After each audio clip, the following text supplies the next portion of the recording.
തൃശൂർ മുണ്ടത്തിക്കോട് വെടിക്കെട്ടുപുര സ്ഫോടനത്തിൽ തിരച്ചിൽ പുനരാരംഭിച്ചു. കടാവർ നായയുമായി നടത്തിയ പരിശോധനയിൽ 2 മൃതദേഹഭാഗങ്ങൾ കണ്ടെത്തി. അപകടം നടന്ന സ്ഥലത്തിന് സമീപത്തെ പാടത്തു നിന്നാണ് ശരീരഭാഗങ്ങൾ കണ്ടെത്തിയത്.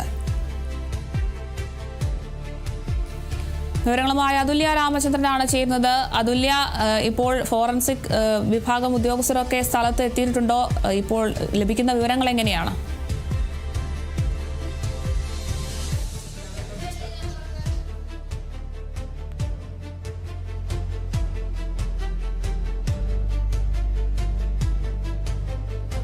കണ്ടെത്തിയിട്ടുണ്ട് എന്നുള്ളതാണ്. മാത്രമല്ല, സംസ്ഥാന പോലീസ് മേധാവി റവാഡ ചന്ദ്രശേഖർ ഈ വെടിക്കെട്ടുപുര അപകടം നടന്ന സ്ഥലത്തേക്ക് ഇപ്പോൾ തിരിച്ചിട്ടുണ്ട്. അദ്ദേഹം പ്രത്യേക അന്വേഷണ സംഘം തന്നെയാണ് ഈ ഒരു വെടിക്കെട്ട് അപകടത്തിൻ്റെ കാരണം കണ്ടെത്താനുള്ള അന്വേഷണം നടത്തുന്നത്. അതിനിപ്പോൾ നേതൃത്വം നൽകുന്നതിനും അതുപോലെ തന്നെ അവിടുത്തെ സ്ഥിതിഗതികൾ വിലയിരുത്തുന്നതിനുമായി DGP റവാഡ ചന്ദ്രശേഖർ ഇപ്പോൾ സംഭവസ്ഥലത്തേക്ക് തിരിച്ചിട്ടുണ്ട്. ഇന്ന് വൈകുന്നേരത്തോടു കൂടി അപകട കാരണത്തെക്കുറിച്ച് വ്യക്തമായിട്ടുള്ള ഒരു ചിത്രം ലഭിക്കും എന്നാണ് അദ്ദേഹം DGP പറയുന്നത്. നിർമ്മാണ പ്രവർത്തനം നടക്കുന്ന സ്ഥലത്ത് സിറ്റി പോലീസ് കമ്മീഷണർ പരിശോധന നടത്തിയിട്ടുണ്ടായിരുന്നു. എന്തെങ്കിലും വീഴ്ച ഉണ്ടായിട്ടുണ്ടോ എന്നുള്ള കാര്യം വിശദമായി പരിശോധിച്ച് വരികയാണ് എന്നാണ് പറഞ്ഞത്. നേരത്തെ തന്നെ ഇത്തരത്തിൽ സീറോ ടോളറൻസ് പോളിസിയാണ് ഇത്തരത്തിൽ വെടിക്കെട്ട് അപകടങ്ങളുമായി ബന്ധപ്പെട്ട് അല്ലെങ്കിൽ വെടിക്കെട്ട് നിർമ്മാണവുമായി ബന്ധപ്പെട്ട് ഏതെങ്കിലും തരത്തിലുള്ള വീഴ്ചകളോ അല്ലെങ്കിൽ ഏതെങ്കിലും തരത്തിലുള്ള ഒരു അഡ്ജസ്റ്റ്മെൻറ്റുകളോ അനുവദിക്കുന്നതല്ല. അപ്പോൾ എന്തെങ്കിലും വീഴ്ച ഉണ്ടായിട്ടുണ്ടോ എന്നുള്ള കാര്യത്തിൽ വിശദമായിട്ടുള്ള പരിശോധന തന്നെ നടത്തും. നിലവിൽ 32 പേരാണ് ഈ ഒരു അപകടം നടന്ന വെടിക്കെട്ട് പുരകളിൽ ഉണ്ടായിരുന്നത് എന്നതാണ് അദ്ദേഹം പോലീസിൽ നിന്ന് നമുക്ക് ലഭിക്കുന്ന വിവരം.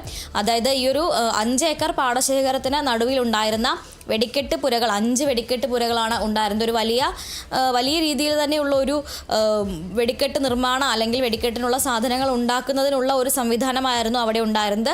5ഓളം ഷെഡുകളിലായി ചിലയിടത്ത് കരിമരുന്ന് തിരികൾ നിർമ്മിക്കുന്നു, ചിലയിടത്ത് വെടിയുപ്പ് കൂട്ടുന്നു, ചിലയിടത്ത് ഈ പടക്കത്തിൻ്റെ അവസാനം അതായത് ഇതിൻ്റെ പുറമേക്കുള്ള സാധനങ്ങൾ അതിൻ്റെ പാളികൾ ഉണ്ടാക്കുന്നു. അങ്ങനെ വിവിധ ഭാഗങ്ങളിലായി വിവിധ പ്രവർത്തികൾ നടത്തി വന്നിരുന്ന 5 പുരകളാണ് ഉണ്ടായിരുന്നത്. ഇവിടെ ഈ 5 എണ്ണത്തിലായി 32 പേർ ഉണ്ടായിരുന്നതായാണ് ഇപ്പോൾ DGP സ്ഥിരീകരിച്ചിരിക്കുന്നത്. അതുകൊണ്ട് തന്നെ കൂടുതൽ മൃതദേഹ ഭാഗങ്ങൾ ലഭിക്കാൻ അല്ലെങ്കിൽ മരണസംഖ്യ ഉയരാനുള്ള ഒരു സാധ്യത തള്ളിക്കളയാനാകില്ല എന്നാണ് അദ്ദേഹം പറയുന്നത്.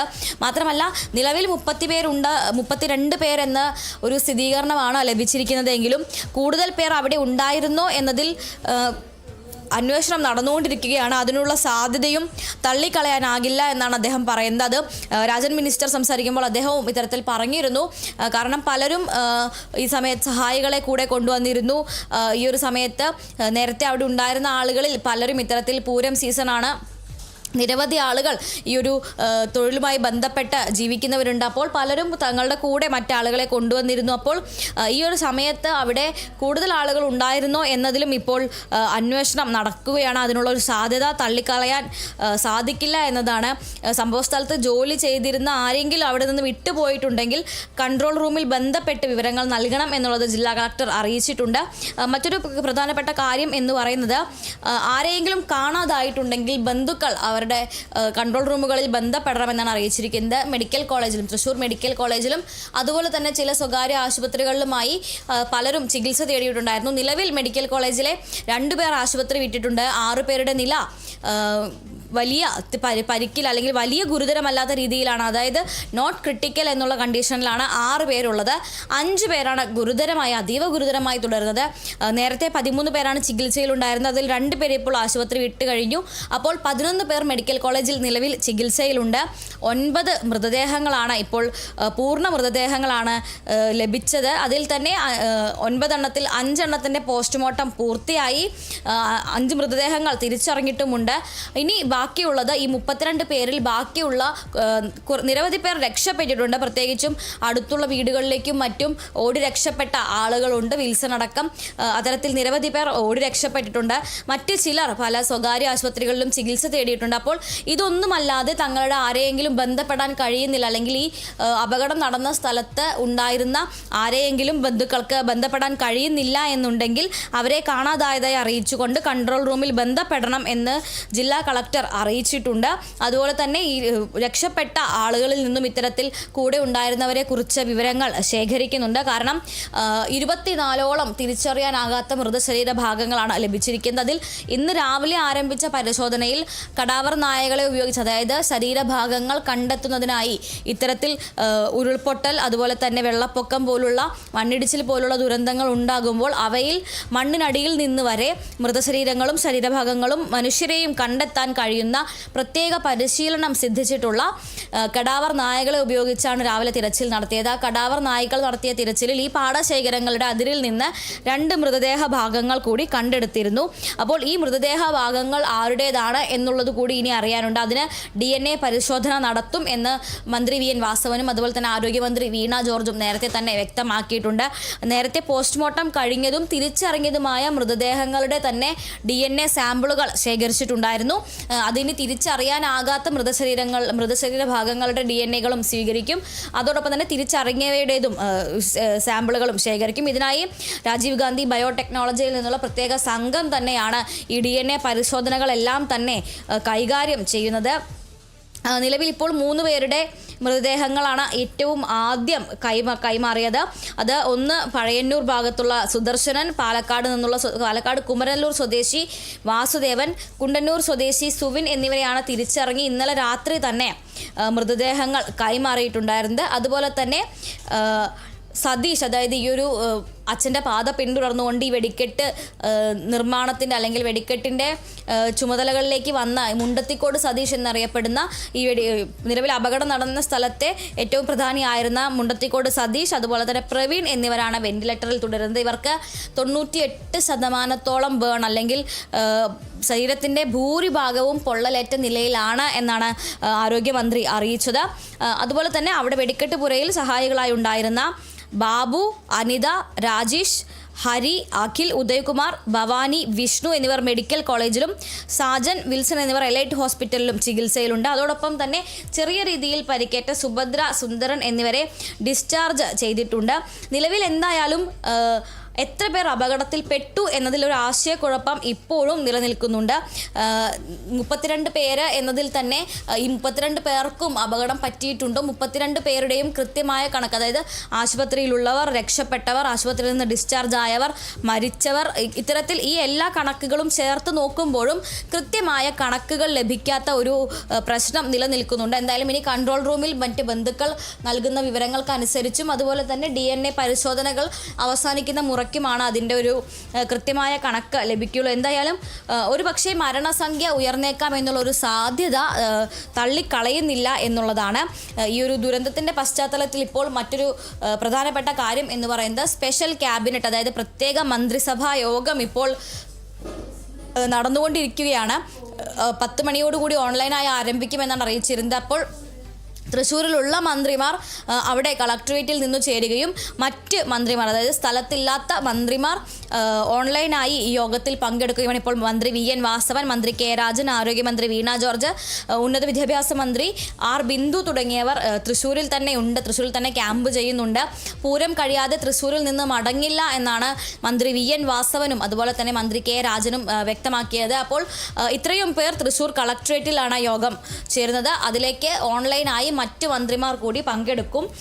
ആ യോഗത്തിലാണ് ഇനിയിപ്പോൾ മറ്റ് പ്രധാനപ്പെട്ട തീരുമാനങ്ങളെല്ലാം ഉണ്ടാവുക. എന്തായാലും പ്രത്യേക അന്വേഷണ സംഘം ഈ ഒരു അപകടത്തിൻ്റെ വിശദമായിട്ടുള്ള കാരണമെല്ലാം അന്വേഷിക്കുമെന്നത് വ്യക്തമാക്കിയിട്ടുണ്ട്. അതിലപ്പുറം ഒരു കൂടുതൽ വിദഗ്ധമായിട്ടുള്ള ഒരു സംഘത്തെ രൂപീകരിക്കുമ്പോൾ ഫോറൻസിക് വിദഗ്ധരടക്കം ഉൾപ്പെടുത്തിക്കൊണ്ടുള്ള സംഘത്തെ, പുതിയ അന്വേഷണ സമിതിയെ രൂപീകരിക്കുമോ എന്നുള്ള കാര്യം ഈ യോഗത്തിൽ അത് അറിയാം. അതുപോലെ തന്നെ മരിച്ചവർക്കും പരിക്കേറ്റവർക്കും എല്ലാമുള്ള ധനസഹായം നൽകുന്നതുമായി ബന്ധപ്പെട്ട പ്രഖ്യാപനങ്ങളും ഉണ്ടാകും. എന്തായാലും തിരഞ്ഞെടുപ്പ് പെരുമാറ്റച്ചട്ടം നിലനിൽക്കുന്നതിനാൽ സർക്കാരിന് നിലവിൽ ഉടൻ തന്നെ ധനസഹായം അതുപോലെ തന്നെ മറ്റ് കാര്യങ്ങളൊന്നും പ്രഖ്യാപിക്കാൻ കഴിയില്ല. അതിനാൽ തിരഞ്ഞെടുപ്പ് കമ്മീഷന്റെ അനുമതിയോടുകൂടി ധനസഹായം പ്രഖ്യാപിക്കുന്ന കാര്യത്തിൽ ഇന്നത്തെ ക്യാബിനറ്റിൽ തീരുമാനമെടുക്കും.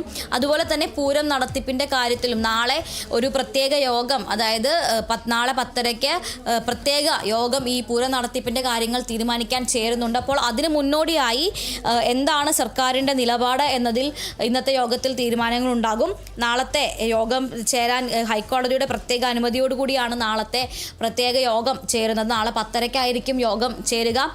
അതിൽ ഈ കൂടിയാലോചന എന്തായാലും മന്ത്രിസഭയിൽ എടുക്കുന്ന തീരുമാനം എന്ത് തന്നെയായാലും അത് ഈ ദേവസ്വങ്ങളോടുകൂടി ആലോചിച്ച ശേഷം മാത്രമേ അന്തിമ തീരുമാനത്തിലേക്ക് എത്തൂ എന്നാണ് ഇപ്പോൾ മന്ത്രിമാർ അറിയിച്ചിട്ടുള്ളത്. സർക്കാർ എന്തായാലും ഒരു ഏകപക്ഷീയമായ തീരുമാനത്തിലേക്ക് കടക്കില്ല. കാരണം ജനങ്ങളുടെ വികാരം കൂടി മാനിക്കണം.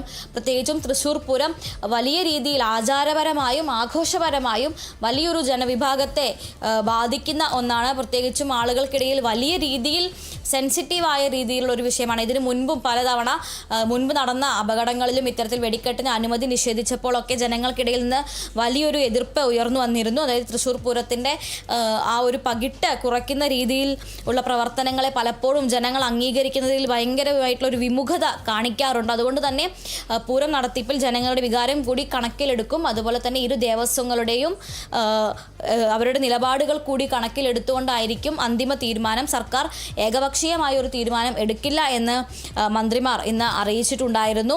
അതേസമയം പാറമേക്കാവ് ദേവസ്വം ഇപ്പോൾ തന്നെ തങ്ങൾ വെടിക്കെട്ട് എന്തായാലും നടത്തില്ല എന്നുള്ളൊരു കാര്യം, തിരുവമ്പാടി ദേവസ്വം വെടിക്കെട്ടിനില്ല എന്ന കാര്യം അറിയിച്ചിട്ടുണ്ട്. ഈ പാറമേക്കാവ് ദേവസ്വത്തിൻ്റെ ഭാഗത്ത് നിന്നുകൂടിയാണ് ഒരു തീരുമാനം വരാനുള്ളത്. എന്തായാലും അവരുടെ യോഗവും ഇന്ന് വൈകിട്ട് ചേരുന്നുണ്ട്. ശരി, വ്യക്തമാണ് അതുല്യ. തൃശ്ശൂർ മുണ്ടത്തിക്കോട് വെടിക്കെട്ട് പൂരസ്ഫോടനത്തിൽ തിരച്ചിലൊക്കെ പുനരാരംഭിച്ചിട്ടുണ്ട്. കെടാവർ നായമായി നടത്തിയ പരിശോധനയിൽ 2 മൃതദേഹ ഭാഗങ്ങളാണ് കണ്ടെത്തിയിട്ടുള്ളത്. അപകടം നടന്ന സ്ഥലത്ത് നിന്ന് സമീപത്ത് പാടത്ത് നിന്നാണ് ഇത്തരത്തിൽ ശരീരഭാഗങ്ങളൊക്കെ കണ്ടെത്തിയിരുന്നത്. ഈ ഒരു സ്ഫോടനം നടന്ന സമയത്ത് 32 പേരായിരുന്നു അവിടെ ഉണ്ടായത് എന്നാണ് ഇപ്പോൾ പ്രാഥമികമായി ലഭിക്കുന്ന ഒരു വിവരം. എന്തായാലും ജീവൻ നഷ്ടപ്പെട്ടവരുടെ പോസ്റ്റ്മോർട്ടം നടപടികളൊക്കെയും ഇപ്പോൾ പുരോഗമിച്ചുകൊണ്ടിരിക്കുകയാണ്. നിലവിൽ 5 മൃതദേഹങ്ങളും 11 ശരീരഭാഗങ്ങളും ഒക്കെ പോസ്റ്റ്മോർട്ടം ചെയ്തു എന്നാണ് മന്ത്രി കെ രാജൻ വ്യക്തമാക്കിയിട്ടുള്ളത്. അതിൽ 15 ശരീരഭാഗങ്ങളാണ് ഇനി പോസ്റ്റ്മോർട്ടം ചെയ്യാനുള്ളത് എന്ന വിവരങ്ങൾ കൂടി പുറത്തേക്ക് വരുന്നുണ്ട്. എന്തായാലും ഇതേ തുടർന്ന് ഈ ഒരു ശരീരഭാഗങ്ങളുടെ DNA പരിശോധനാ ഫലമൊക്കെ നടത്തുമെന്ന് ആരോഗ്യമന്ത്രി വീണ ജോർജും നേരത്തെ അറിയിച്ചിരുന്നു. ഇതിന്റെ ഭാഗമായിട്ട് വിദഗ്ധ സംഘമൊക്കെ എത്തി സാമ്പിളുകളൊക്കെ ശേഖരിക്കുമെന്നും ആരോഗ്യമന്ത്രി വ്യക്തമാക്കിയതാണ്. അതുപോലെ തന്നെ കോട്ടയം, കോഴിക്കോട്, പാലക്കാട്, എറണാകുളം ജില്ലകളിൽ നിന്നുള്ള മെഡിക്കൽ കോളേജ് സംവിധാനങ്ങളൊക്കെ കേന്ദ്രീകരിച്ചിട്ടുണ്ട്. 4 സ്ഥലത്ത് കൺട്രോൾ റൂമും ആരംഭിച്ചിട്ടുണ്ട്. എന്തായാലും അപകടത്തിൽപ്പെട്ടവർക്ക് ധനസഹായമൊക്കെ ഇന്ന് ചേർന്ന ക്യാബിനറ്റിലൊക്കെ തീരുമാനിക്കും. അതുപോലെ തന്നെ ലൈസൻസി ആയിട്ടുള്ള സതീശന്റെ നില അതീവ ഗുരുതരമായി തന്നെ തുടരുകയാണെന്നൊക്കെയുള്ള വിവരങ്ങളൊക്കെ നമുക്ക് ലഭിക്കുന്നുണ്ട്. എന്തായാലും ഈ DNA പരിശോധനയ്ക്കായിട്ടുള്ള വിദഗ്ധ സംഘം രാജീവ് ഗാന്ധി ബയോടെക്നോളജിയിൽ നിന്നാണ് ഈ ഒരു സംഘം എത്തുന്നത്. ഈ സംഘം ഒക്കെ എത്തിയാണ് ഇത്തരത്തിൽ പരിശോധനകളൊക്കെ നടത്തുന്നത്. നിലവിൽ ഫോറൻസിക് സംഘമൊക്കെ വലിയ രീതിയിൽ പ്രദേശത്ത് ഇത്തരത്തിൽ പരിശോധന തുടർന്നുകൊണ്ടിരിക്കുകയാണ്. ഈ ഒരു പരിശോധനാ ഫലത്തിനൊക്കെ ശേഷം മാത്രമേ എങ്ങനെയാണ് ഇത്തരത്തിലൊരു വലിയ സ്ഫോടനം ഉണ്ടായത്, ചൂട് തന്നെയാണോ ഇത്തരത്തിലൊരു സ്ഫോടനത്തിന് കാരണം, അല്ലെങ്കിൽ എങ്ങനെയാണ് ഇത്തരത്തിൽ വലിയൊരു സ്ഫോടനം ഉണ്ടായത് എന്നുള്ള ഇതുമായി ബന്ധപ്പെട്ടുള്ള കൂടുതൽ വിവരങ്ങളൊക്കെ ലഭ്യമാവുകയുള്ളൂ. എന്തായാലും 10 മണിയോടുകൂടി ഓൺലൈനായി മന്ത്രിസഭാ യോഗമൊക്കെ ചേരുമെന്നൊക്കെ അറിയിച്ചിട്ടുണ്ട്. എന്തായാലും 13 പേരാണ് ചികിത്സയിൽ. വലിയൊരു ദുരന്തം തന്നെയാണ്, ഒരു നാടിനെ നടുക്കിയ ഒരു ദുരന്തം തന്നെയാണ് നടന്നത്. ഇന്നലെ വൈകിട്ട് ഒരു 3-3:30യോടെയാണ് ഇത്തരത്തിൽ വലിയൊരു ദുരന്തം തൃശ്ശൂരിൽ നടന്നിട്ടുള്ളത്. മുണ്ടത്തിക്കോട് എന്നൊരു പ്രദേശത്ത് പടക്ക നിർമ്മാണശാലയിൽ ഇത്തരത്തിൽ വലിയൊരു സ്ഫോടനം ഉണ്ടാകുകയായിരുന്നു. 13 പേർക്കാണ് ജീവൻ നഷ്ടപ്പെട്ടിട്ടുള്ളത്. ഇപ്പോഴും തിരച്ചിൽ തുടർന്നുകൊണ്ടിരിക്കുകയാണ് ഉദ്യോഗസ്ഥരൊക്കെയും. നമുക്ക് ഈ ദൃശ്യങ്ങളിൽ തന്നെ വ്യക്തമാകുന്നതാണ് വലിയ രീതിയിലുള്ള ഒരു തിരച്ചിൽ തന്നെയാണ് ഈ ഒരു ഭാഗത്ത് ഇപ്പോഴും നടത്തിക്കൊണ്ടിരിക്കുന്നത്. ഇത്തരത്തിലൊരു നടുക്കത്തിൽ തന്നെയാണ് ഈ ഒരു പ്രദേശവാസികൾ ഉൾപ്പെടെയുള്ളവർ. എന്തായാലും വലിയൊരു അപ്രതീക്ഷിതമായിട്ടുള്ളൊരു സ്ഫോടനം തന്നെയായിരുന്നു. തൃശ്ശൂർ പൂരത്തിലുള്ള തിരുവമ്പാടി വിഭാഗത്തിൻ്റെ സാമ്പിൾ പുരയിലായിരുന്നു ഇത്തരത്തിൽ വലിയൊരു അപകടം ഉണ്ടായത്. ഇടയ്ക്കിടയ്ക്ക് സ്ഫോടനം നടക്കുന്ന ഇടമാണെന്നും 5 താൽക്കാലിക പുരകളിലായാണ് ഇത്തരത്തിൽ പടക്ക നിർമ്മാണമൊക്കെ നടന്നിട്ടുള്ളത്. ഈ 5ഇടത്തും തീ പടർന്നിട്ടുണ്ട്. എന്തായാലും സ്ഫോടന വസ്തുക്കളൊക്കെ നിർവീര്യമാക്കാത്തതിനാലും പ്രദേശത്ത് പുക നിറഞ്ഞതിനാലും രക്ഷാപ്രവർത്തനത്തിനൊക്കെ വലിയ രീതിയിലൊരു തടസ്സം നേരിടുന്ന ഒരു സാഹചര്യമൊക്കെ ഇന്നലെ ഉണ്ടായിരുന്നു. എന്തായാലും ഇപ്പോഴും പരിശോധന പുരോഗമിച്ചുകൊണ്ടിരിക്കുകയാണ്. ഫോറൻസിക് വിദഗ്ധരൊക്കെയും ഡോഗ് സ്ക്വാഡും ഒക്കെ ഈ ഒരു സ്ഥലത്ത് എത്തിയിട്ടുണ്ട്. റോബോട്ടുകളും ഡ്രോണുകളും ഒക്കെ ഉപയോഗിച്ചിട്ടുള്ള വലിയൊരു പരിശോധന തന്നെയാണ് ഇവിടെ ഇപ്പോൾ പുരോഗമിക്കുന്നത്. എന്തായാലും ഈ ഒരു അന്വേഷണ റിപ്പോർട്ടുകളും കാര്യങ്ങളും ഒക്കെ പുറത്തു വന്നാൽ മാത്രമേ ഏത് രീതിയിലാണ് എങ്ങനെയാണ് ഇത്തരത്തിലൊരു അപകടം ഉണ്ടായത് എന്നതിലൊക്കെ ഒരു വ്യക്തത ഉണ്ടാകുകയുള്ളൂ. എന്തായാലും ഇപ്പോൾ തൃശ്ശൂർ പൂരം നടത്തിപ്പിലും ഇനിയൊരു തീരുമാനം ഉണ്ടാകേണ്ടതുണ്ട്. ഈ ഒരു തീരുമാനം നാളെ ഉണ്ടാകുമെന്നാണ് ദേവസ്വം മന്ത്രി VN വാസവനൊക്കെ അറിയിക്കുന്നത്. എന്തായാലും ഇന്ന് ചേർന്ന യോഗത്തിലുമൊക്കെ ഇതുമായി ബന്ധപ്പെട്ട് കൂടുതൽ വിവരങ്ങളൊക്കെ പുറത്തേക്ക് വരാനുണ്ട്. എന്തായാലും വലിയൊരു നാടിനെ നടുക്കിയ വലിയൊരു ദുരന്തമാണ് തൃശ്ശൂർ മുട്ടത്തിക്കോട് ഉണ്ടായത്.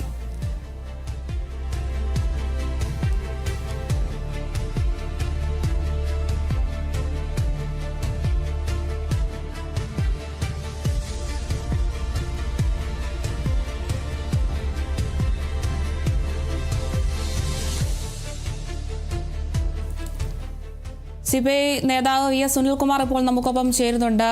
ശ്രീ സുനിൽകുമാർ, വലിയൊരു നാടിനെ നടുക്കിയ വലിയൊരു ദുരന്തമാണ് തൃശ്ശൂർ മുണ്ടത്തിക്കോട് നടന്നത്. ഈ ഒരു ദുരന്തത്തെ എങ്ങനെയാണ് താങ്കൾ നോക്കിക്കാണുന്നത്? ഈ ദുരന്തം നമുക്ക് വളരെയധികം ഞെട്ടലുണ്ടാക്കിയെന്ന് മാത്രമല്ല, അതില് തൃശ്ശൂർ പൂരം പോലെയുള്ളൊരു പൂരത്തിന്റെ പ്രധാനപ്പെട്ട വിഭാഗമാണ് തിരുവമ്പാടി വിഭാഗം. അവരുടെ വെടിക്കെട്ട് നിർമ്മാണശാലയ്ക്ക് ഇങ്ങനെ ഒരു അപകടം സംഭവിച്ചു എന്ന് പറഞ്ഞാൽ, സാധാരണ നിലയിൽ എല്ലാ സുരക്ഷാ സംവിധാനത്തോടും കൂടി നടക്കുന്ന ഒരു സ്ഥലത്ത് ഇങ്ങനെ നടക്കുന്നത് ആരും പ്രതീക്ഷിക്കുന്ന കാര്യമല്ല. 16ഓളം വരുന്ന ആള് 13 പേര് മരിച്ചു എന്നുള്ള വിവരമാണ് ഇപ്പൊ കിട്ടുന്നതെങ്കിൽ അതിനേക്കാൾ അധികം ആളുകൾ ഉണ്ടാകാൻ സാധ്യത. അപ്പൊ അതിന്റെ ഭാഗമായിട്ടുള്ള പരിശോധനകൾ, DNA ടെസ്റ്റ് പരിശോധനകളൊക്കെ നടത്തുമ്പോഴാണ് കൂടുതൽ ആളുകളുടെ വിവരങ്ങൾ നമുക്ക് കിട്ടുള്ളൂ. ഒരുപാട് ആൾക്ക് പരിക്ക് പറ്റിയിട്ടുണ്ട്. അപ്പോ വലിയൊരു നഷ്ടമാണ് സംഭവിച്ചിരിക്കുന്നത്. മാത്രമല്ല, ഈ കൊല്ലത്തെ പൂരത്തിന്റെ മറ്റ് നടപടികളും അനിശ്ചിതത്തിലേക്കാവുന്ന നിലയിലേക്കാണ് കാര്യങ്ങൾ പോകുന്നത്. എന്തായാലും നാളെ പ്രത്യേക മീറ്റിംഗ് ദേവസ്വം വകുപ്പ് മന്ത്രിയുടെ നേതൃത്വത്തിൽ നാളെ മീറ്റിംഗ് കൂടി പൂരവുമായി ബന്ധപ്പെട്ട കാര്യങ്ങളിൽ തീരുമാനമെടുക്കും. പക്ഷേ ഈ ദുരന്തം നാട്ടിലുണ്ടാക്കിയിരിക്കുന്ന പ്രത്യാഘാതം എന്ന് പറയുന്നത് വളരെ വലുതാണ്. നിരവധി കുടുംബങ്ങളെല്ലാം പാവപ്പെട്ട ആളുകളാണ്. മരണപ്പെട്ടു പോയിട്ടുള്ളവരൊക്കെ പല ആളുകളും അതിന്റെ പൂരത്തിന്റെ കമ്മിറ്റിയുടെ ഭാഗമായിട്ട് പ്രവർത്തിക്കുന്ന നിരവധി പേര് അതിനകത്ത് ഉൾപ്പെട്ടിട്ടുണ്ട്. അതിൽപ്പെട്ട 2-3 ആളിൽ ഇന്നലെ രാത്രി 12 മണിക്ക് വരുമ്പോൾ 2-3 പേരുടെ മൃതദേഹവുമായി ബന്ധപ്പെട്ട വിവരങ്ങളൊന്നും ലഭിച്ചിട്ടില്ല. ഇന്നിപ്പോ രാവിലെ ഈ കടാവർ ഡോഗ്സ് വന്നിട്ട് ബോഡി പാർട്സ് എവിടെയെങ്കിലും ഉണ്ടോ എന്നുള്ളത് നോക്കിക്കൊണ്ടിരിക്കുകയാണ്. അതിനർത്ഥം ഈ നമ്മളിപ്പോഴും ഈ റെസ്ക്യൂ ഓപ്പറേഷന്റെ ഭാഗമായിട്ടുള്ള പ്രവർത്തനങ്ങളൊക്കെ കഴിഞ്ഞിട്ടുണ്ടെങ്കിലും ബോഡി പാർട്സ് മുഴുവനും കണ്ടെത്താൻ ഇപ്പോഴും കഴിഞ്ഞിട്ടില്ല എന്നുള്ളതാണ് മനസ്സിലാക്കുന്നത്. അപ്പൊ അതും കൂടി കിട്ടിക്കഴിഞ്ഞാലാണ് എത്ര ആളുടെ ഈ ദുരന്തത്തിന്റെ ആഴം എത്രയാണെന്ന് നമുക്ക് മനസ്സിലാക്കാൻ കഴിയുള്ളൂ. ഏതായാലും നമ്മുടെ ഈ നാട്ടിൽ നടക്കുന്ന വെടിക്കെട്ടുകളെ സംബന്ധിച്ച് അതിന്റെ സുരക്ഷയൊക്കെ ഒരു ചോദ്യചിഹ്നമായിട്ട് ഉയർന്നു വന്നിരിക്കുകയാണ്. അപ്പൊ തമിഴ്നാട്ടിലൊരു വലിയ പടക്ക നിർമ്മാണശാലയിൽ പൊട്ടിത്തെറിയുണ്ടായി നിരവധി പേര് മരണപ്പെട്ടു. നമുക്കതൊക്കെ കേൾക്കുമ്പോൾ ഒരു വാർത്തയായിട്ട് തോന്നിയിരുന്നെങ്കിൽ ഇപ്പൊ നമ്മുടെ മുമ്പില് ഒരു യാഥാർത്ഥ്യമായിട്ട് നിൽക്കുകയാണ് ഈ വെടിക്കെട്ട് അപകടം എന്ന് പറയുന്നത്. അപ്പൊ നമ്മളെല്ലാവരും വെടിക്കെട്ട് കാണുകയും അത് ആഹ്ലാദിക്കുകയൊക്കെ ചെയ്യുന്ന ആൾക്കാരാണ്. വെടിക്കെട്ടിലോട് വലിയ താല്പര്യമുള്ള ആളാണ് വ്യക്തിപരമായി ഞാൻ. ഇതൊക്കെ കാണുമ്പോൾ നമുക്ക് വല്ലാത്തൊരു പ്രയാസം ഉണ്ടാവുകയാണ്. ഈ വെടിക്കെട്ട് അപകടങ്ങൾ ഇങ്ങനെ അടിക്കടി ഉണ്ടാവുമ്പോൾ ഉണ്ടാവുന്ന ഒരു പ്രയാസം നാട്ടിലെല്ലാവർക്കും ഉണ്ടായിട്ടുണ്ട്. പ്രത്യേകിച്ച് തൃശ്ശൂർക്കാർക്ക് വെടിക്കെട്ട്, ആന, പൂരം, മേളം എന്നൊക്കെ പറയുന്നത് ഞങ്ങളുടെ ഒരു ആവേശഭരിതമായ ഒരു കാര്യമാണ്. അതിലൊക്കെ അപകടങ്ങൾ ഉണ്ടാകുമ്പോൾ ഞങ്ങൾക്കൊക്കെ ഉണ്ടാകുന്ന ഒരു വിഷമമാണ് എനിക്കും ഈ കാര്യത്തില് പറയാനുള്ളൂ.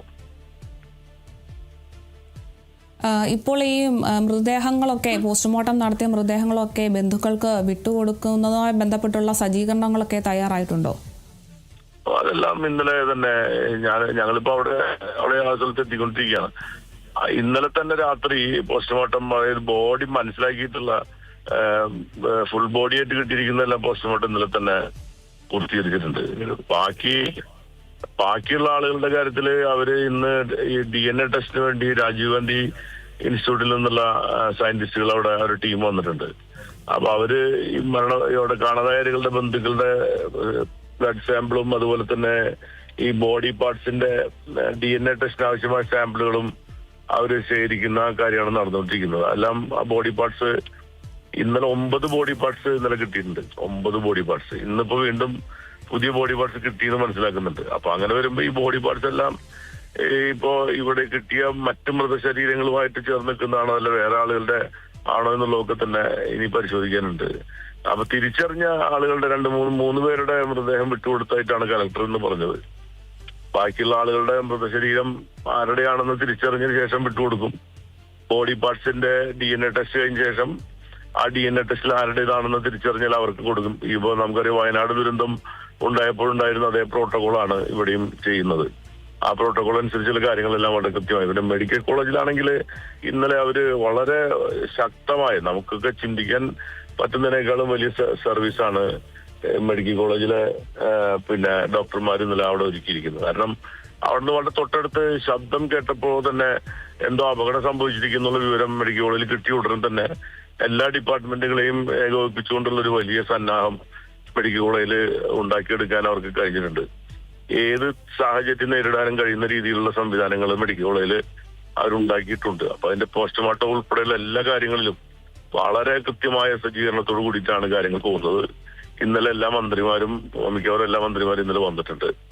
അവരിന്നലെ തന്നെ അവിടെ ഉണ്ടായിരുന്ന അവൈലബിൾ മിനിസ്റ്റേഴ്സ് എല്ലാം കൂടി യോഗം ചേർന്ന് ഇന്നലെ 12 മണിയോടുകൂടി യോഗം ചേർന്നിട്ട് കാര്യങ്ങളെല്ലാം മുന്നോട്ട് വന്ന് തീരുമാനിച്ചിട്ടുണ്ട്. പിന്നെ ഇന്ന് ക്യാബിനറ്റ് ഉണ്ട്, രാവിലെ 11 മണിക്ക് ക്യാബിനറ്റ് ഉണ്ടെന്നാണ് ഞാൻ മനസ്സിലാക്കുന്നത്. അപ്പൊ ക്യാബിനറ്റിൽ മറ്റു കാര്യങ്ങളെല്ലാം തീരുമാനിക്കും. ഇതുമായി ബന്ധപ്പെട്ട മരണപ്പെട്ടവർക്കുള്ള സഹായങ്ങളും മറ്റു കാര്യങ്ങളെ സംബന്ധിച്ചുള്ള തീരുമാനമൊക്കെ ഇന്നുണ്ടാവും. മിക്കവാറും ക്യാബിനറ്റ് ഉണ്ടാവും. നാളെ ദേവസ്വം മന്ത്രിയുടെ നേതൃത്വത്തിലുള്ള പൂരം നടത്തിപ്പുമായി ബന്ധപ്പെട്ടിട്ടുള്ള കാര്യങ്ങളെ പറ്റിയിട്ട് ആലോചിക്കാൻ വേണ്ടിയിട്ടൊരു മീറ്റിംഗ് നാളെ നടക്കുന്നുണ്ട്. അപ്പൊ എല്ലാ കൂടിയാലോചനകളും മറ്റും വളരെ ഭംഗിയായിട്ട് നടന്നുകൊണ്ടിരിക്കുന്നുണ്ട്. ശരി, വ്യക്തമാണ്. ശ്രീ സുനിൽകുമാർ, CPM നേതാവ് VS സുനിൽകുമാറാണ് നമുക്കൊപ്പം ചേർന്നത്. തൃശൂർ മുണ്ടത്തുകോട് വെടിക്കെട്ട് പുരയിലുണ്ടായ സ്ഫോടനവുമായി ബന്ധപ്പെട്ടാണ് അദ്ദേഹം ഇപ്പോൾ പ്രതികരിച്ചിരിക്കുന്നത്. ഇപ്പോൾ നമുക്കൊപ്പം മുണ്ടത്തുകോട് മുൻ പഞ്ചായത്ത് പ്രസിഡന്റായിട്ടുള്ള K അജിത് കുമാർ ചേരുന്നുണ്ട്. ശ്രീ അജിത് കുമാർ, തൃശൂർ മുണ്ടത്തുകോട് ഇത്തരത്തിൽ വലിയൊരു സ്ഫോടനം സംഭവിച്ചതിന്റെ ഞെട്ടൽ തന്നെയാണ് ഈ ഒരു പ്രദേശവാസികൾ ഉൾപ്പെടെയുള്ളവർ. എങ്ങനെയാണ് ഈ ഒരു ദുരന്തത്തെ നോക്കിക്കാണുന്നത്? ദുരന്തം 10-20 വർഷത്തോളമായി അവിടെ പ്രവർത്തിക്കുന്ന പടക്ക നിർമ്മാണശാലയാണ്. അവിടെ തൃശ്ശൂര്, അതുപോലെ തന്നെ വൻകിട പൂരങ്ങളുടെ നെന്മാറ, കാവശ്ശേരി എല്ലാവരും ഇത് ചെയ്യുന്ന ആളാണ് സതീഷ്. അപ്പൊ തിരുവമ്പാടി വിഭാഗക്കാരുടെ സാമഗ്രികളാണ് അവിടെ ഉണ്ടാക്കിയിരുന്നത്. അതില് 10-40ഓളം ജോലിക്കാരും കാണാൻ വന്ന ആളുകളുമായിട്ട് അതിനകത്തുണ്ടായിരുന്നു. ചൂട് കൂടിയതാണ്. ആദ്യം തിരിയാണ് കത്തിപ്പിടിച്ചതെന്നാണ് പറയുന്നത്. എന്നാണ് ബാക്കി സ്ഫോടനം ഉണ്ടായത്. ആദ്യത്തെ സ്ഫോടനം ഉണ്ടായ ശേഷം ഒരു 10-15 പേര് ഓടി രക്ഷപ്പെട്ടു. ബാക്കിയുള്ളവരാണ് അതിനകത്ത് അപകടത്തിൽപ്പെട്ടത്. 9 പേരെയാണ് ഇപ്പോൾ മെഡിക്കൽ കോളേജിൽ പോസ്റ്റ്മോർട്ടം നടത്തിക്കൊണ്ടിരിക്കുന്നത്. അതിൽ 5 പേരുടെ ബോഡിയാണ് തിരിച്ചറിഞ്ഞിട്ടുള്ളത്. വേണാഴ്ചയിലുണ്ട് 10 പേരിൽ 4 പേരെ ഇപ്പോൾ വാർഡിലേക്ക് മാറ്റിയിട്ടുണ്ട്. വലിയ കുഴപ്പങ്ങളില്ല. ബാക്കി 3 പേരുടെ നില ക്രിട്ടിക്കലാണ്. ബോഡി ഇനി ഐഡന്റിഫൈ ചെയ്യാണ്ട് ഇന്ന് കാലത്തും കുറെ ബോഡി പാർട്സ് അവിടുന്ന് കണ്ടെത്തിയിട്ടുണ്ട്. ഇപ്പോ DNA പരിശോധിക്കുന്ന ടീം ഇവിടെ ഏതാനും സമയത്തുണ്ട് എത്തും. ഡോഗ് സ്ക്വാഡ് പരിശോധന നടത്തുന്നുണ്ട്. തൊട്ടടുത്ത സ്ഥലങ്ങളിലും കിണറുകളിലൊക്കെ സ്കൂബ ഡൈവിംഗ് ചെയ്യുന്ന പരിശോധന നടത്തി. പക്ഷെ അതിനകത്തൊന്നും കിട്ടിയിട്ടില്ല. വ്യാപകമായ പരിശോധന തുടർന്നുകൊണ്ടിരിക്കുകയാണ്. ഇവിടെ 300ഓളം വീടുകൾക്ക് വ്യാപകമായ നാശം ഉണ്ടായിട്ടുണ്ട്. പല രീതിയിൽ ഗ്ലാസ് പൊട്ടി, ഡോറ് പൊളിഞ്ഞു, ടൈലിളകിയിട്ടുണ്ട്. അങ്ങനെ വ്യാപകമായ നാശവും ഉണ്ടായിട്ടുണ്ട്. ഇതിന്റെ കൂടാതെ ആ വീടുകളിൽ ഉണ്ടായിരുന്ന ഒരു 35 പേരോളം ചെറിയ ചെറിയ പരിക്കുകളുമായി മെഡിക്കൽ കോളേജിൽ ഇന്നലെ ഉണ്ടായിരുന്നു. അവരെയൊക്കെ ഡിസ്ചാർജ് ചെയ്തിട്ടുണ്ട്. ശ്രീ അജിത് കുമാർ, ഇപ്പോഴും പരിശോധന തുടരുകയാണ് ഈ ഒരു പ്രദേശത്ത്. അതുപോലെ തന്നെ നിരവധി നാശനഷ്ടങ്ങളൊക്കെ സമീപ പ്രദേശങ്ങളിലൊക്കെ ഉണ്ടായിട്ടുണ്ട് എന്ന് താങ്കൾ പറഞ്ഞിരിക്കുന്നു. ഇനി അടുത്ത നടപടികളൊക്കെ എന്താണ് ഈ ഒരു നാശനഷ്ടത്തിൽ? നാശനഷ്ടം വിലയിരുത്തും. പിന്നെ സർക്കാർ എന്താണ് ചെയ്യേണ്ടതെന്ന് തീരുമാനിക്കുമെന്നാണ് പറഞ്ഞിട്ടുള്ളത്. നാശനഷ്ടങ്ങൾ ചില വീടുകളൊക്കെ വലിയ തോതിൽ നാശനഷ്ടം ഉണ്ടായിട്ടുണ്ട്. മൊത്തം ഡോറും ഗ്ലാസുകളും ഒക്കെ തകർന്ന് തരിപ്പണമായിട്ടുണ്ട്. ശരി, വ്യക്തമാണ്. നമുക്കൊപ്പം ചേർന്നത് K അജിത് കുമാർ, മുണ്ടത്തുകോട് മുൻ പഞ്ചായത്ത് പ്രസിഡന്റായിട്ടുള്ള K അജിത് കുമാറാണ് നമുക്കൊപ്പം ചേർന്നത്. തൃശൂർ മുണ്ടത്തുകോട് വെടിക്കെട്ട് ദുരന്തവുമായി ബന്ധപ്പെട്ട് അദ്ദേഹം പ്രതികരിക്കുകയായിരുന്നു. എന്തായാലും വലിയ രീതിയിലൊരു സ്ഫോടനം തന്നെയായിരുന്നു സ്ഥലത്തുണ്ടായത്. കടാവർ നായമായി നടത്തിയ പരിശോധനയിൽ 2 മൃതദേഹങ്ങളൊക്കെ കണ്ടെത്തിയിട്ടുണ്ട്.